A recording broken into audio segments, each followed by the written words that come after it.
chuyến đi chơi ngoài biển của Đàm Tùng Vận và Hứa Khải đã làm cả mạng internet bùng nổ với những kiểu ảnh thật ngọt ngào. Mọi chuyện bắt đầu rất lặng lẽ, không thông báo, không teaser, không một dòng trạng thái úp mở nào trước đó. Chỉ đến một buổi sáng, khi mạng xã hội còn đang trôi qua những tin tức quen thuộc, một loạt hình ảnh bất ngờ xuất hiện, như sóng biển dâng lên không báo trước, và chỉ trong vài phút ngắn ngủi, cả internet như bị cuốn vào cùng một nhịp thở.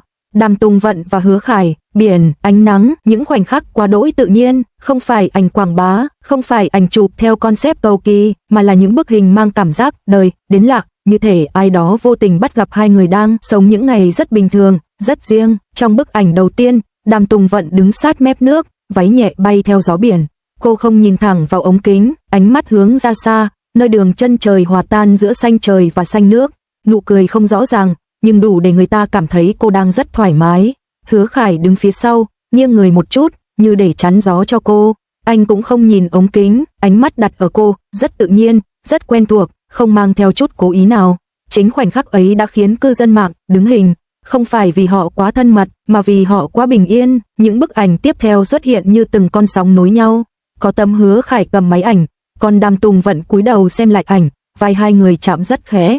Có tấm cả hai ngồi trên bãi cát, giày để một bên, chân trần chạm nước, không nói gì nhưng không hề xa cách. Có tấm Đàm Tùng Vận quay đầu cười vì điều gì đó rất nhỏ, và Hứa Khải cũng cười theo, không cần biết lý do. Internet bùng nổ, không phải kiểu bùng nổ ồn ào, tranh cãi dữ dội ngay lập tức, mà là một làn sóng cảm xúc lan rất nhanh. Người ta chia sẻ ảnh với chú thích đơn giản, ngọt quá, nhìn là thấy mùa hè, kiểu hạnh phúc không cần diễn, fan thì vui đến mức không biết chọn ảnh nào làm hình nền. Truyền thông phân tích từng chi tiết, ánh mắt, khoảng cách, góc đứng. Anti-fan cũng xuất hiện, nhưng lần này sự phản đối không đủ mạnh để át đi cảm giác dễ chịu mà loạt ảnh mang lại, bởi vì những bức hình ấy không cố gắng chứng minh điều gì. Chúng chỉ đơn giản là ở đó. Đàm Tùng Vận trong chuyến đi ấy trông rất khác so với hình ảnh thường thấy trước công chúng. Không cầu kỳ, không kiểu cách, mái tóc có lúc bị gió biển thổi rối, váy có lúc dính cát, nhưng chính sự không hoàn hảo ấy lại khiến cô trở nên gần gũi hơn bao giờ hết. Cô cười nhiều hơn bình thường, không phải nụ cười dành cho ống kính, mà là nụ cười dành cho khoảnh khắc. Hứa Khải thì trầm hơn, anh không xuất hiện quá nổi bật trong từng bức ảnh, nhưng sự hiện diện của anh lại rất rõ. Như bầu trời trong ảnh, không phải lúc nào cũng được chú ý, nhưng nếu thiếu đi, bức hình sẽ không còn trọn vẹn. Có một bức ảnh khiến cộng đồng mạng chia sẻ nhiều nhất, đó là khoảnh khắc Đàm Tùng Vận bước đi phía trước, váy bay nhẹ, còn Hứa Khải đi sau một bước. Khoảng cách không xa, không gần, đủ để người ta nhận ra đây là hai người đang đi cùng nhau, không phải một người đuổi theo người kia. Người ta nói rất nhiều về cảm giác mùa hè trong loạt ảnh ấy, bởi biển không chỉ là phông nền, nó là nhịp điệu, nhịp sóng lên xuống giống như nhịp cảm xúc giữa hai người, không dồn dập, không kịch tính, nhưng liên tục và bền bỉ. Ánh nắng phản chiếu trên mặt nước giống như những khoảnh khắc hạnh phúc nhỏ bé, không chói lóa, nhưng đủ làm lòng người ấm lên. Những ngày sau đó, loạt ảnh vẫn tiếp tục được nhắc đến, không còn nằm ở top tìm kiếm, nhưng vẫn xuất hiện đều đặn trên timeline.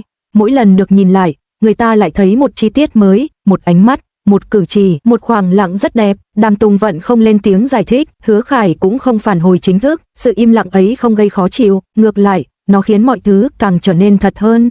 Bởi đôi khi, những chuyến đi đẹp nhất không cần lời giới thiệu, những bức ảnh ngọt ngào nhất không cần chú thích dài, chúng chỉ cần được nhìn và được cảm. Khi cơn ôm nổ dần lắng xuống, loạt ảnh ấy vẫn còn ở đó, như biển sau khi sóng lớn qua đi, yên ả nhưng sâu.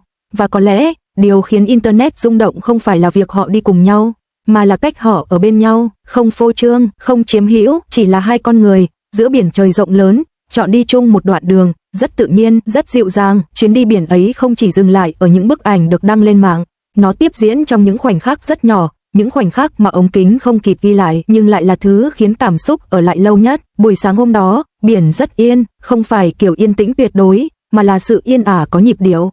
Sóng vỗ nhẹ, gió thổi đều, ánh nắng vừa đủ để người ta không cần phải nheo mắt. Đàm Tùng Vận thức dậy sớm hơn thường lệ, cô kéo rèm cửa, để ánh sáng tràn vào căn phòng còn vương mùi muối biển. Cô đứng đó một lúc lâu, không làm gì cả, chỉ nhìn mặt biển trải dài, nhìn những con sóng nhỏ xếp hàng nối nhau, nhìn cảm giác tự do mà hiếm khi cô có được trong những ngày bận rộn. Hứa Khải bước ra sau đó, không lên tiếng, anh đứng cạnh cô, cách một khoảng rất vừa, không chạm, nhưng đủ gần để cảm nhận sự hiện diện của nhau. Hai người cùng nhìn ra biển, mỗi người theo đuổi một suy nghĩ riêng, nhưng nhịp thở lại vô tình hòa chung. Không ai nói rằng chuyến đi này đặc biệt, nhưng cả hai đều biết nó khác ở chỗ, họ không cần phải đóng vai ai cả. Đàm Tùng Vận bước ra bãi cát với mái tóc chưa kịp chải gọn, cô đi chân trần, cát dính vào gấu váy, vào mắt cá chân. Có lúc cô cười vì sóng lạnh bất ngờ tràn tới, có lúc cô dừng lại rất lâu, chỉ để nhìn một con sóng lớn tan ra trước mặt.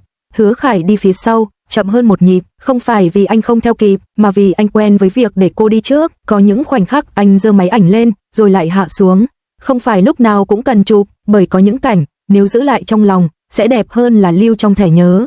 Khi loạt ảnh được đăng tải, không ít người nhận ra một điểm chung, khoảng cách. Khoảng cách giữa hai người trong ảnh chưa bao giờ là khoảng cách xa, nhưng cũng không phải sự dính chặt, nó giống như một sợi dây vô hình, không nhìn thấy nhưng luôn giữ hai người trong cùng một quỹ đạo. Truyền thông bắt đầu dùng những từ như tự nhiên, thoải mái, không diễn. Fan thì tinh ý hơn, họ nhận ra ánh mắt Hứa Khải không bao giờ tìm ống kính trước khi tìm Đàm Tùng Vận. Họ nhận ra Đàm Tùng Vận luôn quay đầu về phía anh, ngay cả khi không gọi tên. Họ nhận ra sự ăn ý không nằm ở cử chỉ lớn, mà ở những điều rất nhỏ. Internet tiếp tục bàn tán, có người nói đây chỉ là một chuyến đi chơi bình thường, có người tin rằng đây là một khoảnh khắc rất quan trọng, có người cố gắng gán cho loạt ảnh một câu chuyện rõ ràng, nhưng loạt ảnh ấy không chịu đứng yên trong bất kỳ khuôn mẫu nào, bởi nó không kể một câu chuyện trọn vẹn, nó chỉ mở ra một cảm giác, và cảm giác ấy rất khó phủ nhận. Những ngày sau, Đàm Tùng Vận trở lại với công việc, váy biển được cất đi, giày cao gót xuất hiện trở lại, ánh đèn sân khấu thay thế ánh nắng tự nhiên, nhưng trong cách cô bước đi, vẫn có gì đó chậm hơn trước, không phải vì mệt mà vì cô đã quen với việc không cần vội. Hứa Khải cũng vậy, anh không nhắc đến chuyến đi, không đăng thêm ảnh, không giải thích, nhưng thỉnh thoảng, khi nhìn thấy biển trong một đoạn phim hay nghe tiếng sóng trong một bản nhạc, anh lại nhớ đến buổi sáng yên ả ấy, nơi không có lịch trình, không có áp lực, chỉ có hai người và thời gian trôi rất nhẹ. Cộng đồng mạng rồi cũng dần tìm đến những chủ đề mới.